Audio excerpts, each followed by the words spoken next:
Welcome to Washington Hospital Today, dedicated to informing residents about healthcare topics and issues. Through programs featuring community forums and free health and wellness classes, our goal is to empower community members with the information needed to make informed health decisions. Washington Hospital has been providing healthcare to the residents of the Washington Township Healthcare District for the past 60 years.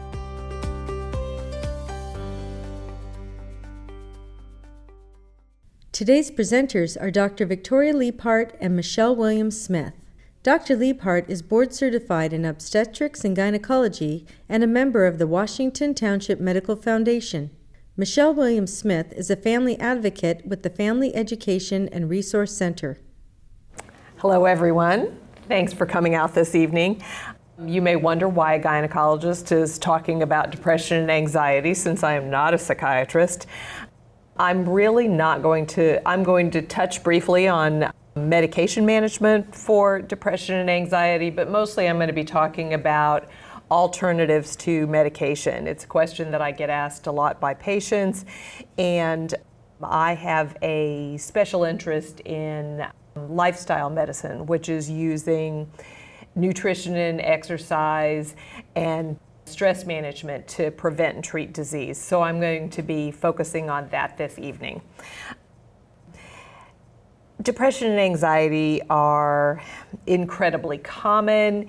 It is not as simple as just feeling sad. When you're depressed and someone says, don't worry, be happy, it doesn't really work that way.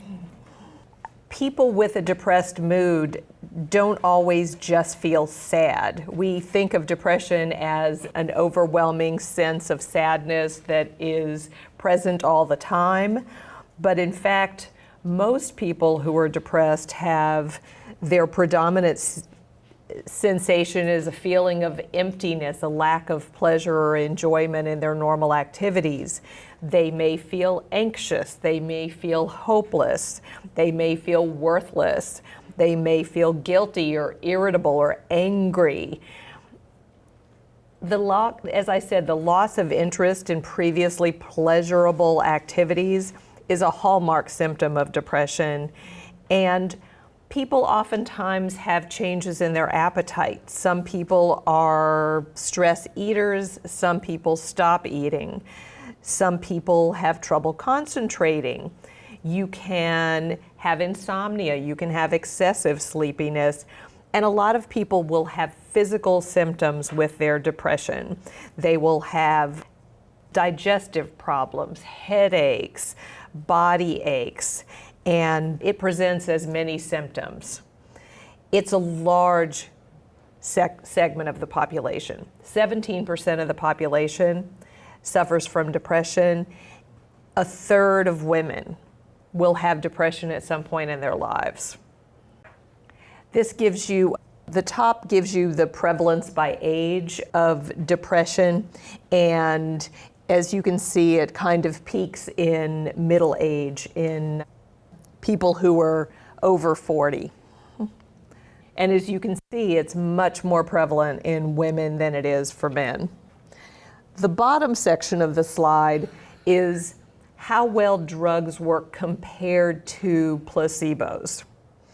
In a large collection of studies, they gathered together all the information from 37 different studies, had more than 8,000 patients, and they showed that for mild depressive symptoms, the drugs gave you full relief of your symptoms half the time, but more than a third of the time, the placebo, the sugar pill, gave you the same relief. For more severe depression, it was 38% versus 25%. This does not show that depression is all in your head. What it really shows is that we have the power to heal ourselves. The placebo group for most of these studies was different from no treatment at all, because the participants were meeting with researchers to discuss their symptoms. And there was one study that showed that if you had a researcher who just gave you a questionnaire but didn't talk to you, you didn't have as strong an effect with the placebo. But if you had a researcher who talked to you, who asked you questions, who treated you like a human, essentially, then you got better relief from both the drugs and from the placebos. So if your doctor has good bedside manner, you're more likely to get better. And interestingly, this is, again, like I said, it is not all in your head. People who take placebo morphine or other opioids get good pain relief because they create their own morphine in their body, those endorphins, and those go to the same receptors in your brain as the morphine. If you give them blockers to block that receptor, morphine doesn't work and the placebo doesn't work either. So your own body can create these drugs. So the most common class of antidepressant boosts serotonin in your brain. Your own body can do that as well. And I'm going to talk about some of the ways that you can boost the serotonin in your brain. Do drugs work better, or does psychotherapy work better? It turns out there's actually no difference. No difference. They work equally well. The psychotherapy takes longer, but you were less likely to relapse, to have your symptoms come back after you stopped either the drug or the psychotherapy. If you're happy and you know it, stick with your dosage. And Lucy trying to give psychotherapy, don't let Lucy give you psychotherapist. See a trained psychotherapist. The combination of medication and psychotherapy works better than each alone. You know, who named me Eeyore? Who does that to their kid? You know what I really love about the poo stories and I love about Eeyore? Eeyore is clearly clinically depressed. There's no question about it. And his friends love him and accept him and nurture him and don't judge him. This is what I get asked about with all of my patients. They want to know, what supplements can they take instead of drugs? St. John's wort is the most studied of all the over-the-counter supplements, and it works in the same way that Prozac, Zoloft, Lexapro, that whole class of drugs does. It works on the same receptors. It boosts serotonin in the same way. In some European studies, it is equally effective. That has not held up in the US studies. This is likely because they have better quality control for the supplement industry in Europe. In Europe, the supplements are regulated in the same way that drugs are regulated. In this country, they are regulated as food. And so all they have to, in this country, you just have to prove that they're safe. You don't have to prove that they're effective. And so many of the supplements that you buy in this country, something on the order of about 20 to 30% have no measurable active ingredient, and the amount of the supposed active ingredient varies tremendously based on brand. But if you have good quality control, St. John's wort works well. You can't take them together because they work the same way, and you can get toxic effects from overdosing on them. Fish oil, slight effect. There's some evidence that getting more omega-3s may help with mood. You get more omega-6s in red meat, more omega-3s in fish. And there's little data between having 1 or 2 servings of fish versus taking fish oil every day. But that's a very modest effect. Interestingly, it may help with anxiety in people who have a history of substance abuse. SAM-E, also very modest effect. There's You've all heard of seasonal affective disorder and that light therapy helps with that. You've seen pictures of the light boxes that people use for SAD. There's evidence that it may have a modest effect for non-seasonal mood disorders, so particularly in the wintertime. Anxiety. Generalized anxiety disorder is characterized by excessive and persistent worrying that's hard to control. It causes distress and impairment. It occurs on more days than not for at least 6 months. You can also, like depression, experience your mood predominantly as a physical symptom. You can feel apprehensive, you can be irritable, you can have fatigue, you can have pain, and if you have a panic disorder as a part of your anxiety, you get chest pain, you get shortness of breath, you feel as though you're having a heart attack. I like able to jump to the worst conclusion in a single bound. Drugs versus therapy. Cognitive behavioral therapy, which is a form of psychotherapy, works just as well as medication for the treatment of anxiety. You can add other drugs, you can do combination drugs, but with anxiety in general, you want to limit Ativan, which is lorazepam, and other drugs in that class because of the addictive potential. Cognitive behavioral therapy is an action-oriented therapy that assumes that you have learned faulty thinking patterns and that leads to maladaptive or faulty behavior and to negative emotions. And that's behavior that interferes with your ability to conduct your life. And the treatment focuses on changing your thought patterns so that you can then change your behavior in your baseline emotional state. In this picture, this is desensitization therapy, where you expose somebody to what makes them anxious. They used to think that that was the way to get people not to be anxious. That's really kind of been debunked. But here, if you've got a fear of heights, a fear of the dark, and a fear of snakes, this would be how to desensitize you. For a while, they thought you would just learn to be anxious, and that if you could just learn a new behavior, that would be all it would take. But there's again a shift to thinking of it as more of an imbalance of the neurotransmitters in your brain. Herbal remedies, kava, which has a small effect, but it's very sedating, and there's a risk of liver toxicity, so we definitely recommend that you avoid it. St. John's wort, valerian, chamomile work no better than placebo.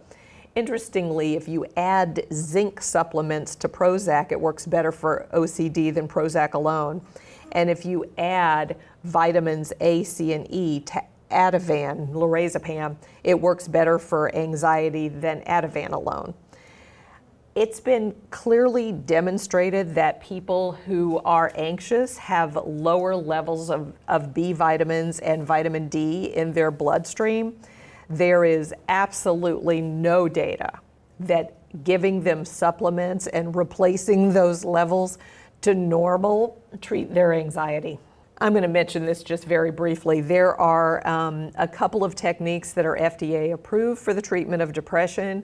One is cranial electrotherapy stimulation, and it uses this little cell phone device that delivers a low electrical current to your brain. And there are all these videos online of how you can go to Radio Shack and Fry's and buy this stuff and do it, make one for yourself. But you can buy this, you can buy these devices over the counter. And then there's another technique that has to be done in a doctor's office that is magnetic stimulation rather than electrical stimulation.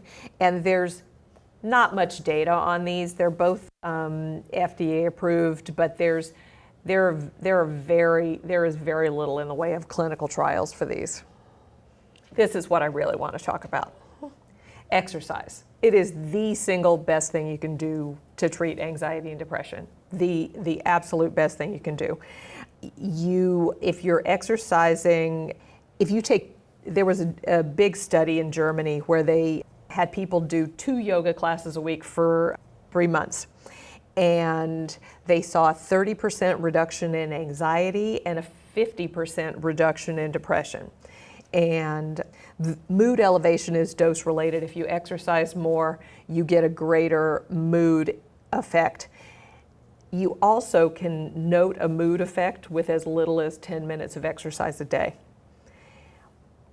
Interestingly, exercise works better than drugs 6 months out, and it actually works better than the combination of exercise and drugs. Because people think, oh, I'm taking medication, I don't really have to exercise, but exercise works better than drugs if you look at long-term data. And again, if you continue to exercise, you get a lower relapse rate than you would if you just stopped the medication. Cure your NDD, that's my term, nature deficit disorder. There's a Japanese term, Shinrin-yoku, that means forest bathing. And there is excellent data that being outdoors in green spaces gives you a much greater mood effect than walking the same distance on a treadmill or inside a gym. This is actually Pleasanton Ridge this is kind of the backside of Pleasanton Ridge looking toward the backside of Mission Peak. We just, that's 15 minutes from here. We live in a place of incredible natural beauty, and we have no excuse not to get out and see a tree.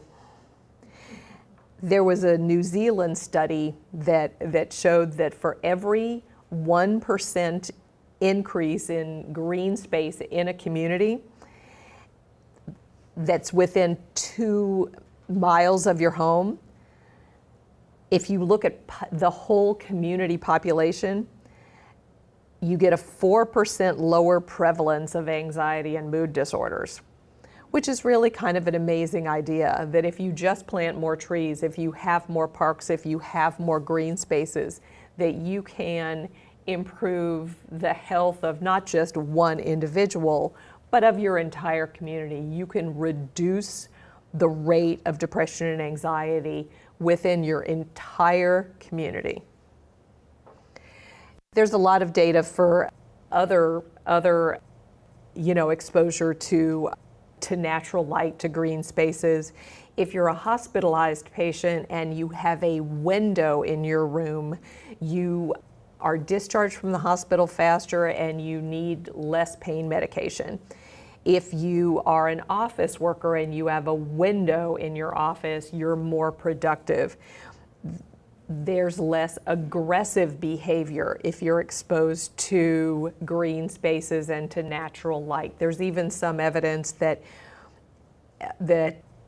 you can reduce the risk of domestic violence by having windows that look out onto green spaces. Some of this is from light exposure, and some of this is looking at nature. Because these lights, these fluorescent lights, they don't come anywhere close to the strength of natural light and that mood elevating effect on your brain. Food affects your mood. And it's not like, oh, I eat a donut, I feel good, That is not what I'm talking about. I tell my patients all the time to listen to their body and listen to how their body feels. That donut, that piece of cake may short term makes you feel good, but 6 hours later, you're going to feel worse. The next day, you're going to feel worse. And the data shows that you can boost your mood the following day by consuming more fruits and vegetables. So if you have a day where you eat more fruits and vegetables, your mood is better the next day. If you have a day where you eat fewer fruits and vegetables, your mood is worse the next day. there was a very big study. It was actually a corporate study. Geico did this with their employees. They gave them classes on how to eat a plant-based diet, which is a vegan diet. They didn't really expect people to eat a vegan diet, but they were hoping that they'd eat more fruits and vegetables, less processed stuff, less processed breads, less meat, less processed meats as well. And they then followed the population, of their offices. And on average, the people who had taken the class lost 10 pounds, their waist size went down by 2 inches, their mood was better, their energy was better, their productivity was better, they had less sick time, they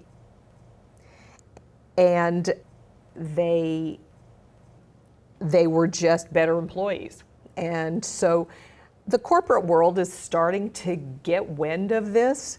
There are some local companies that I've given lectures to as part of their lunch wellness series, because the corporations save money on disability and illness by encouraging healthy behaviors.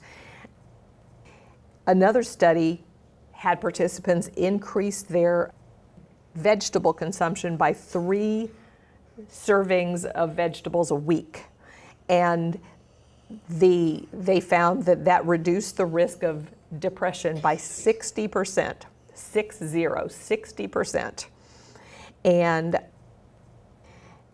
there's some evidence, there's an old antidepressant that's really rarely used now called MAO inhibitors, but there's nutrients in kale and green tea and grapes and sadly in tobacco that have that same effect on your brain without the risk. The reason MAO inhibitors are really no longer used is because you were very limited in what you could eat. If you ate the wrong foods, you could get incredibly sick. We all think that chocolate enhances our mood. I am absolutely the first to believe that. What the studies show, however, is that milk chocolate works better than white chocolate. That's not a surprise. But both of those work better than taking a cocoa capsule where you get all the nutrients, that you get the pure chocolate, but not that mouthfeel and the taste of the chocolate. And so pure cocoa, which gives you the greatest concentration of actual chocolate, had no effect on mood at all. So when we think, oh, it enhances our mood, it's because we like the taste and the flavor and all of that. And your other circumstances can affect what you eat as well. If you watch a sad movie, if you have a bowl of popcorn and a bowl of grapes in front of you, if you're watching a sad movie, you eat more popcorn and fewer grapes. If you're watching a happy movie, it's the reverse. You eat more grapes and less popcorn. So don't get the jumbo popcorn if you're going to a weepy movie. This is one that most people are not thinking about. They underestimate the effect of mood, of sleep on their mood. And we all know that if we have a restless night of sleep, that we're just a little more crabby the next day. But it significantly impacts your risk of anxiety and depression. It also increases your risk for obesity, your cognitive function is declining, and you're just more likely to have a heart attack or a stroke if you are not getting enough sleep. There's some evidence that chronic sleep loss may actually be a cause of depression. And it certainly makes you more emotionally reactive. If something happens to you that normally you would just brush off, you're much more likely to overreact to it if you're sleep deprived. You're also more just emotionally negative in general. If you give word recall tests to people who are sleep deprived, they'll remember more negative words than they'll remember positive words. There's also some evidence that that not only do we run a 24-hour circadian rhythm, that we may actually run kind of a weekly cycle. There may be a real physiologic benefit to having that day of rest. And, you know, if that's part of your religious tradition, then you can continue with that. But I would encourage people to have a digital Sabbath where they just turn off the TV and turn off the computer for a day and just go out into nature and just have a day that you take a mental health break from all of those concerns. Meditation and mindfulness clearly work for depression and anxiety. The most common meditation technique taught in this country is mindfulness-based stress reduction. It was created by Dr. John Kabat-Zinn out of the University of Massachusetts for the treatment of chronic pain patients. These were patients who didn't have a problem that could be fixed surgically. They were going to have chronic pain for the rest of their lives. And it was a way to help them learn how to manage their pain rather than have their pain dominate their lives. And it was found to be dramatically effective. Since then, that was the early 80s, since then there's been just an enormous body of literature on its effectiveness for anxiety and depression. Works just as well as Prozac and Zoloft for mild depression. And it's not just a meditation technique, it's really a way of thinking about the world, of learning how to be more in the moment instead of worrying about your to-do list and what you have to think about next and what you need to buy at the grocery store and that work project you're doing, or instead of thinking about, oh, I shouldn't have said that to my mother, or I shouldn't have done that. Instead of thinking about the past and thinking about the future, which is where, if you stop yourself and pay attention, most of the time you are not in the moment. You are thinking about your to-do list or something that you've done. And it is a way of learning how to be more present in your life by learning these meditation techniques. And one of the things that most strongly correlates with relief of depression and anxiety is a gratitude practice. And it can be just at the end of every day or at the beginning of every day, you sit and think of, 3 things that you're grateful for. And the studies show that your rate of depression declines and your rate of personal happiness increases if you sit down and do that every day.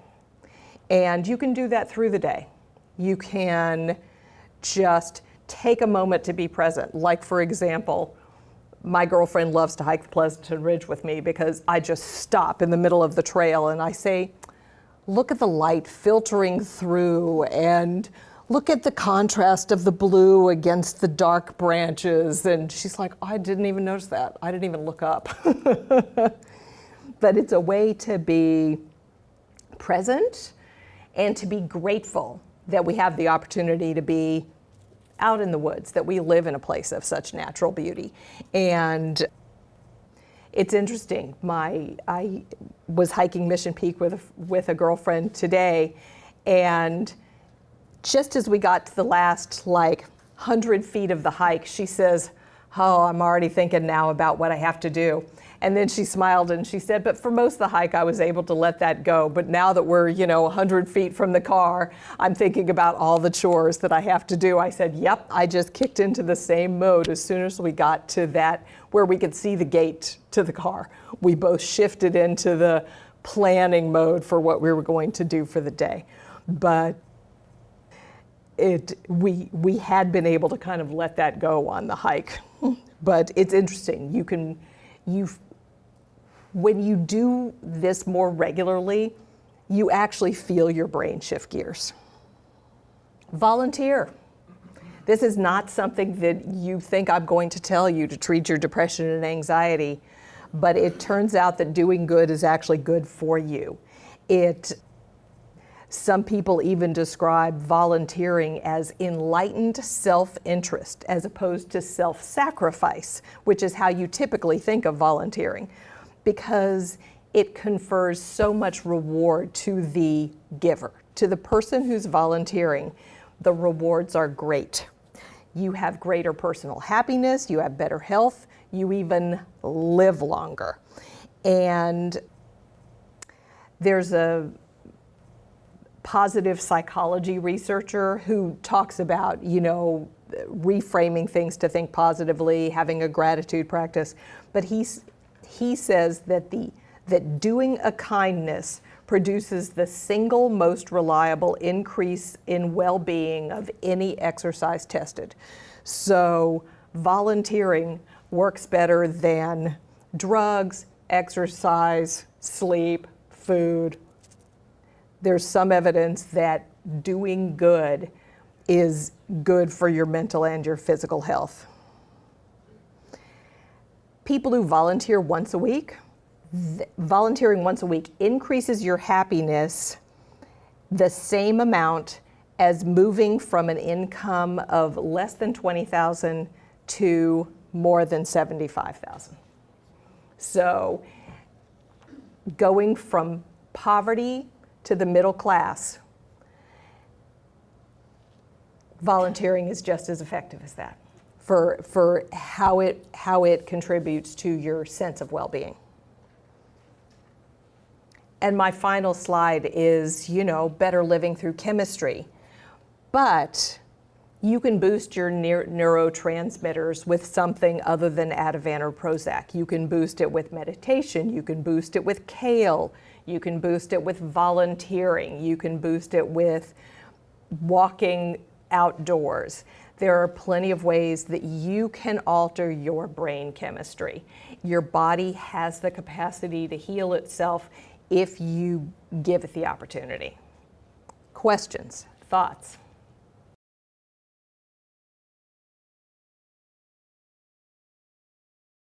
There really does seem to be a dose effect, but you probably plateau at about an hour to 2 hours a day. But you probably get continued benefit up to that point. If you're exercising substantially more than that, you increase your risk of injury and, sort of beating down your body. So moderate exercise. I tell my patients to aim for an hour a day to get the sort of maximum mood effect. You may get more benefit if you get up to 2 hours a day, but more than that, you're not going to really notice any difference in your mood. You might notice that you feel more tired and more kind of beaten down as you get into that overtraining range.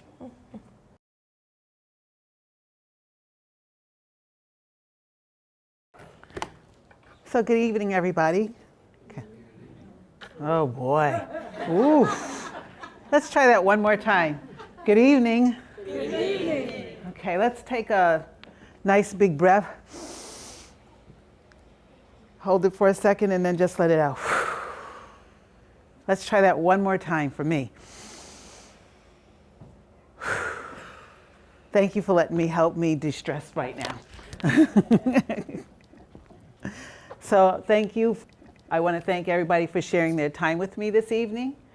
What I like to do is thank Lucy as well as Washington Hospital letting me be part of the mental health educational series that's been going on for the last few months.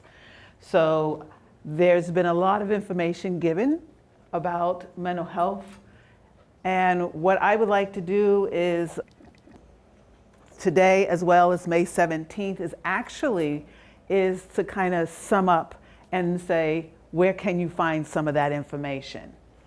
So who am I? My name is Michele Wms-Smith. I'm a family member, but actually a family advocate who works for the Family Education and Resource Center. And a lot of people might have heard it as FERC. That's how we call it, FERC. One of the things that I would like to make sure that you understand is that I do not have those little letters behind my name, so we're not licensed clinicians, we're not therapists. However, we have lived experience. So my PhD is in lived experience. We are an advocacy program that assists family members and caregivers of those who have loved ones with mental health challenges in Alameda County. So some of the things that FERC, and that's how FERC would do, is some of the things that how we can help is education, because we want to learn a little more about what's going on with mental health. So we have information that you might need to understand a little more about what are certain diagnoses, what workshops are available, presentations, programs that are going on. Also, sometimes when we go talk to providers, I know sometimes it goes whoo, right over my head. So we might want to know a little more of what they're saying. So we might be able to provide some of that information to you as well, helping you out, being your support. Also, too, some of the things that we would do, being your support, is at times we have families that need to go to schools for our children and get individual education plan, IEPs. It's nice for us maybe to be by your side because there's so much information going on. Having someone else there to talk to you and go over certain things might be helpful. Going to the courts. We can be with you and be your support at the court. Sometimes our loved ones do get picked up and they are going to jail, but let's talk about it. They have mental health challenges. We want to make sure that certain people know that information in court. We like to connect our families with the appropriate information that's available, hopefully within a local surrounding and local area. Another thing that is helpful for us is assisting those family members how to navigate through the mental health system. And that's one of the important things there too, is also for our family members, we have a voice. However, sometimes we don't know how to use our voice. So that's why giving this education, giving you understanding where the resources are at, helps us to move forward, helps you also not to feel uncomfortable if we can give you that support. But also what it will do is also put you into understanding that there is hope. So who are our family members? You are our family members. Because guess what? Right now, you're here to learn. You have concern. And this is what's so important, is having that concern, having that care. So the person that is maybe walking with that loved one of yours that has the mental health challenge, we call them loved ones, not consumers, loved ones. And we're sitting up there and you're walking and you're saying, gee, I would like to know a little more because I've seen different behaviors happening. How do I find that out? And you come to us to talk to us. We're there. You're part of the family now. You could be a paraeducator. You could be the roommate. And the roommate is now saying, oh, I see changes. Who do I talk to get a better understanding? How do I communicate? We're here. We want to help. So you're considered one of the family members. Our locations in several places. I'm in Fremont, and there are other locations. Our main office is in Oakland, and then the satellite office, Fremont, Livermore, and San Leandro. In these offices, you'll be very surprised. We have a lending library, so we have books, wealth of information, DVDs, as well as lots of brochures with a lot of information in it. We also have courtesy phones and computers, because guess what? There's times that a family member will come in, they want to make a phone call to a provider, and we're there. We can help them through that conversation and give them that support that they might need. How to reach us? Well, we have what we call a warm line. You can also drop in too, but we have a warm line. We have family advocates that are manning those warm lines Monday through Thursday from 9 to 5, as you can see, and then from 9 a.m. to 1 p.m. on Fridays. Now, I've put out earlier, if you don't mind me, if you need to just check us out a little more, go on Ask FERC, the website there. And if you need to talk to somebody, someone does speak Spanish, German, as well as Korean, and then we do have a language line. So why am I here today? Okay, like I said, you've had all this information coming to you for the last couple of months. Now you're saying, okay, where do I go to find out if there's any other programs? Is there other workshops? Where do I go to get that information from? Well, that's what I'm here to do, is to give you some information of where you can find those thoughts that you have in your mind.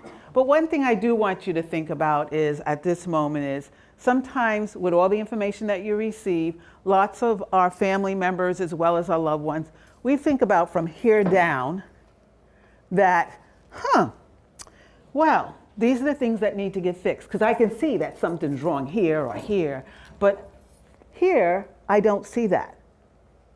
And there could be stigma or shame or something like that. So I always ask my family members and the loved ones, if you're going to go to a primary care doctor, ask them to check from here, from the top to the bottom, your whole body.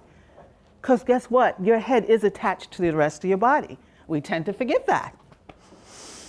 So tonight, we're going to focus on what we call Wellness Recovery Action Plan. Not the wrap, but the wrap, this plan here.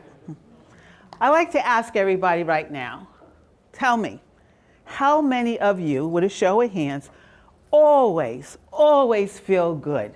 There's never a stressful day. Life is just wonderful. By a show of hands. By a show of hands. Oh, okay. All right then. So we do have those days that we could feel a little uncomfortable, it could be stressful. Well, this is where WRAP comes into. WRAP is helping us to have a little more control on our well-being. Because guess what? I wonder if you have any tools, or do you have any action plans, or any help to work on your well-being? Do we have any of that when we don't feel well? How many of you in here have some kind of action plan? Oh, no more hands. Oh, we have one, yes. Okay, a couple more, great.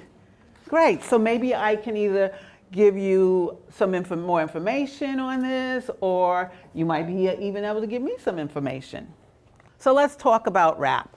Wellness Recovery Action Plan was actually developed by Mary Ellen Copeland and a group of mental health service users who wanted to work on their recovery, their wellness recovery.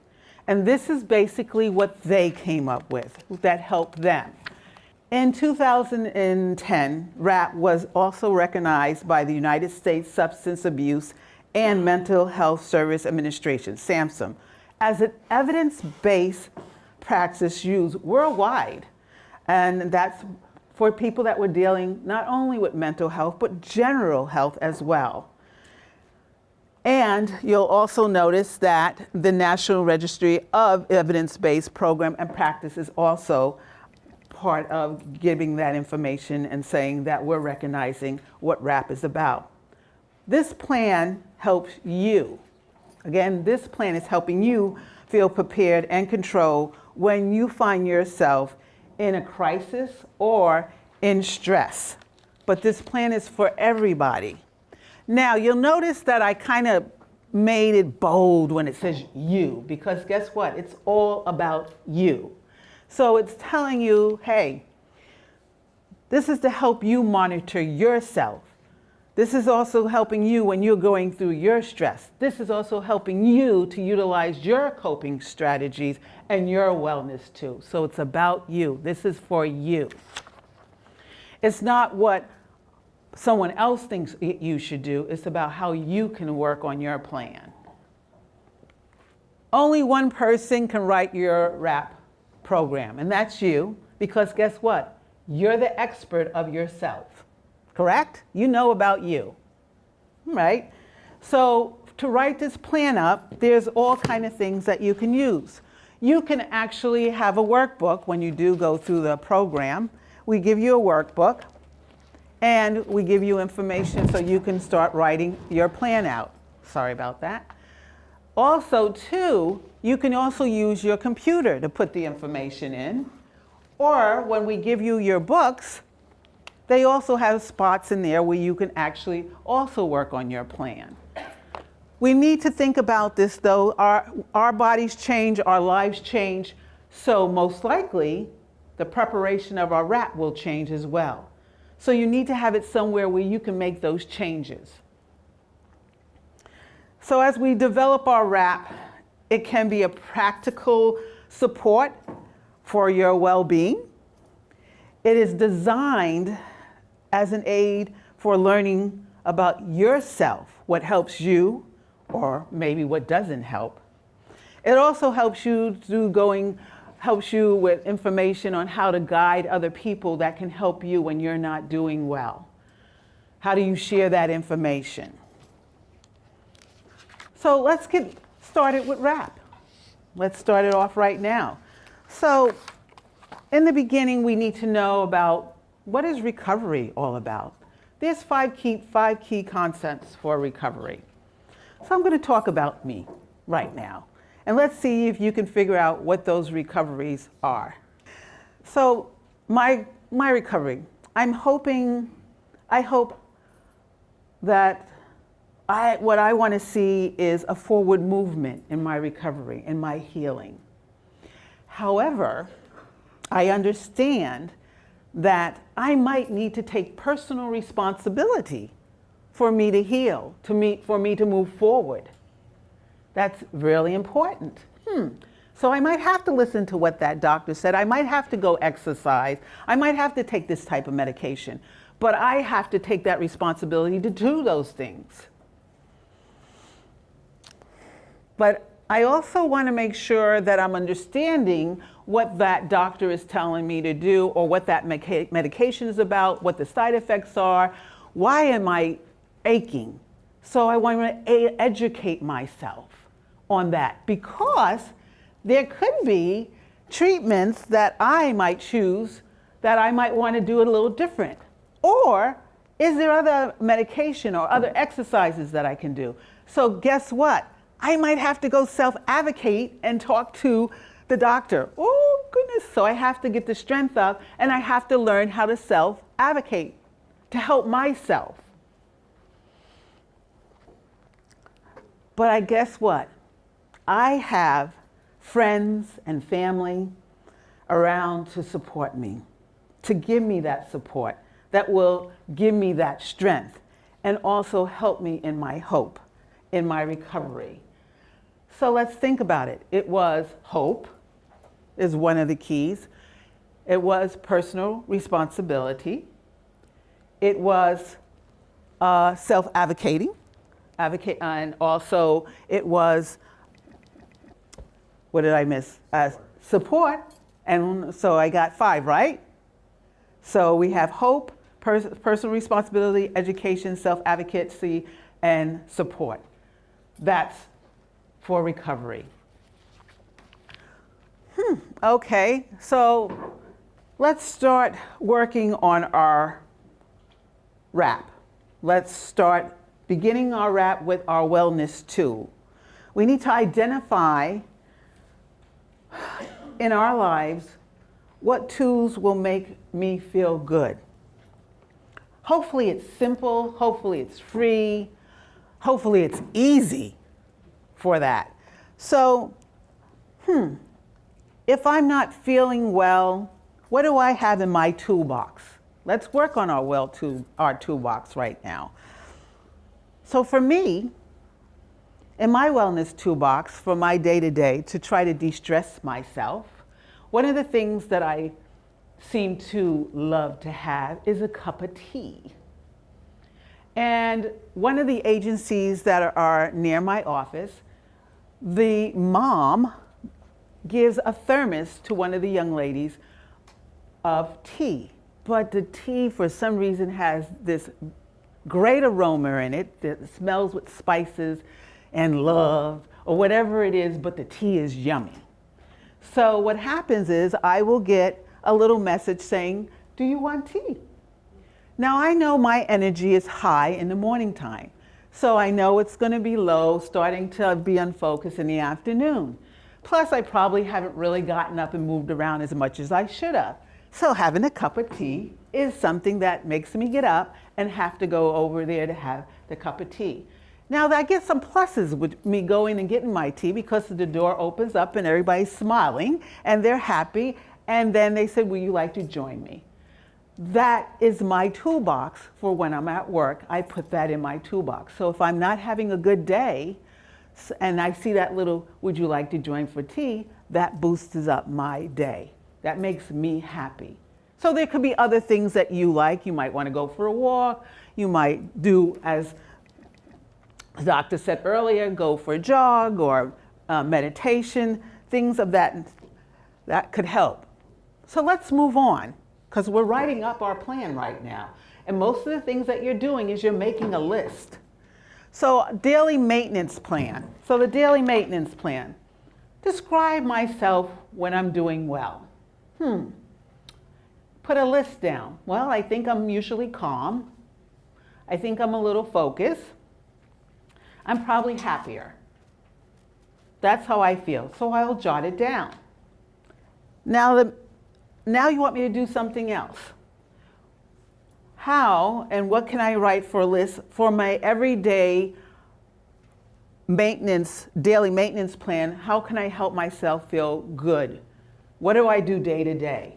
Well, the night before, I always have to get my clothes out, ready for work. Because if I don't, the next morning, I'm like a little frantic person because it's like, and I'm pulling stuff out and it's not ironed. And so guess what? My day has now been, my time for me to get ready has been shortened because I did not get up there and iron my clothes ahead of time and get my clothes out. So guess what? I'm already coming into work stressed because of what I just did. So this helps me. This maintains my daily day. Now there's optional things that you can do too. My thing would probably, which I probably should, be drinking my water. However, you do see that, look how much I've drunk so far all day. So it's an optional, but probably should be part of my daily plan. And this should probably be with you, and if you can keep it so you can go back and forth to look at these things. The next thing is triggers and action plans here. This is the external things, the external events or circumstances that are happening around you that make you feel a little uncomfortable. So write a list on what that could be. Maybe watching the news in the morning is not such a good idea. What action plan should I use to make my wellness be better? How can I respond to that? Well, maybe I shouldn't watch the news in the morning time. That's how we would. I would write what my triggers are, and then I would write down what response can I do ahead of time so I can keep that stress down low. Next, early warning signs and action plans. As you know, you see action plans. And I will tell you, you should put action plans when things are breaking down / action plans. All these have action plans. So early warning signs, those are the subtle internal signs you are noticing that are not, things are not going well. So let's think about it. Maybe I take a walk every day for 2.5 hours. And I get a little subtle twinge in my leg here. Okay, what action plan? How do I respond to that? Well, maybe I need a pair of new sneakers because I've been wearing these sneakers for the last year. Maybe they're a little worn out. So that would maybe start my action plan. However, when things are breaking down, we're starting to go maybe into a crisis mode here. Things are getting a little severe. We want to prevent that. What we're trying to do is prevent that crisis. So now that little twinge is now really shooting up and it's really hurting me.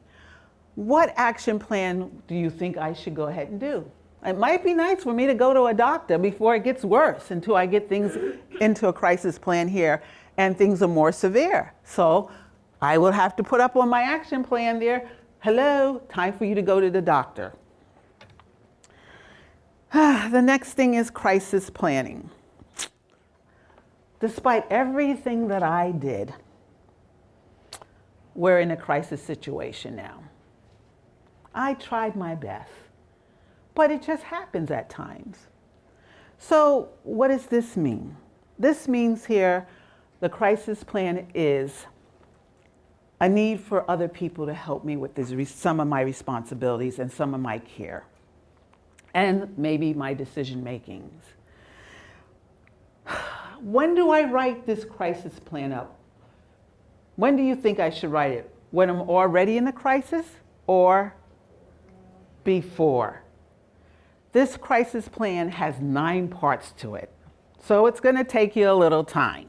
So you should prepare yourself ahead of time, because this crisis plan, this part here, is you're sharing it with other people, because those people are going to be the people that are going to help you through this crisis.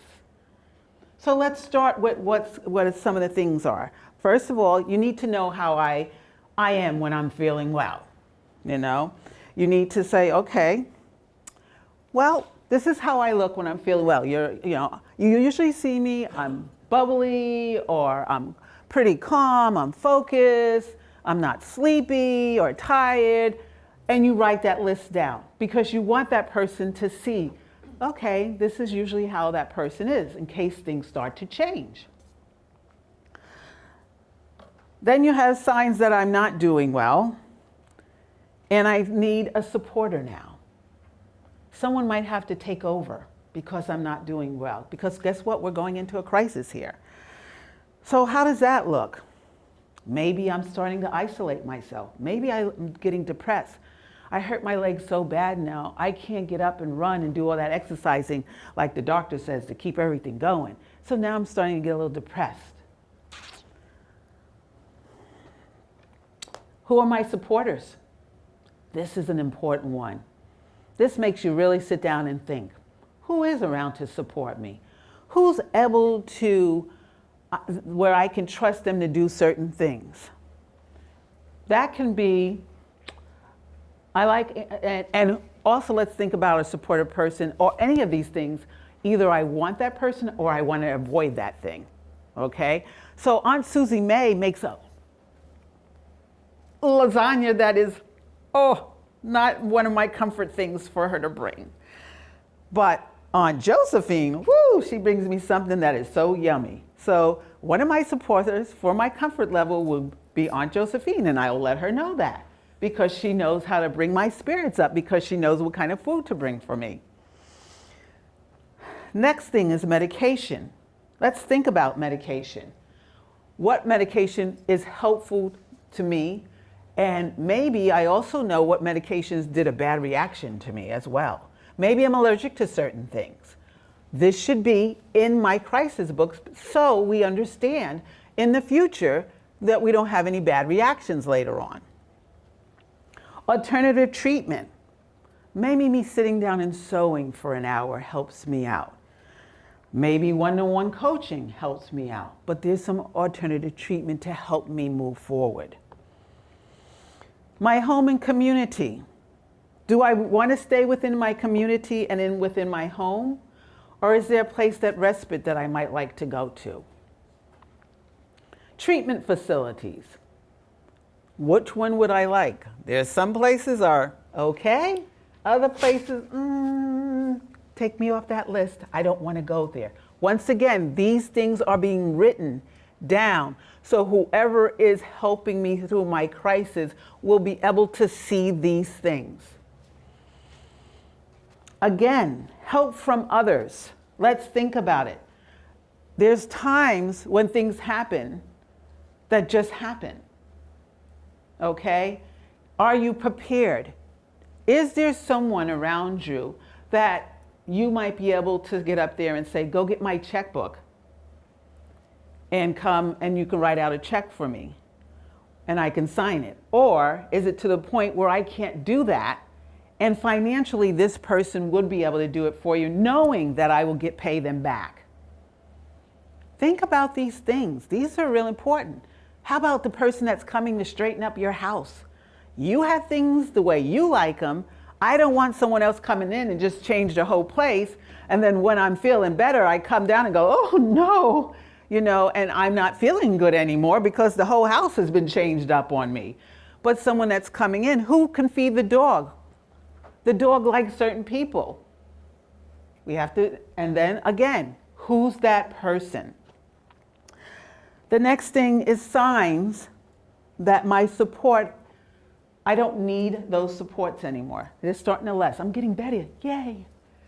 Now I need to tell the people, okay, I'm getting better.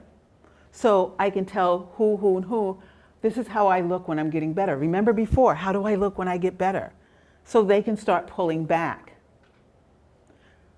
So let's move into post-crisis planning.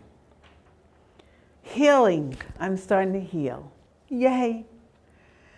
But I have a few lingering symptoms still going on here. But I can create a timetable for myself now to say, this is what I need to do while I'm healing here. Maybe between the doctor and I can go into work part-time. Maybe I can take that long walk. I'm not walking before I was walking for 2 hours. Now I can at least take a walk up the block and back. I'm giving myself a timeline. And this is your wrap plan. It takes work. It takes concentration. It takes time. Guess what? We have an activity. Ha-ha. So we need to start off with our wellness toolbox, correct? Didn't we talk about that?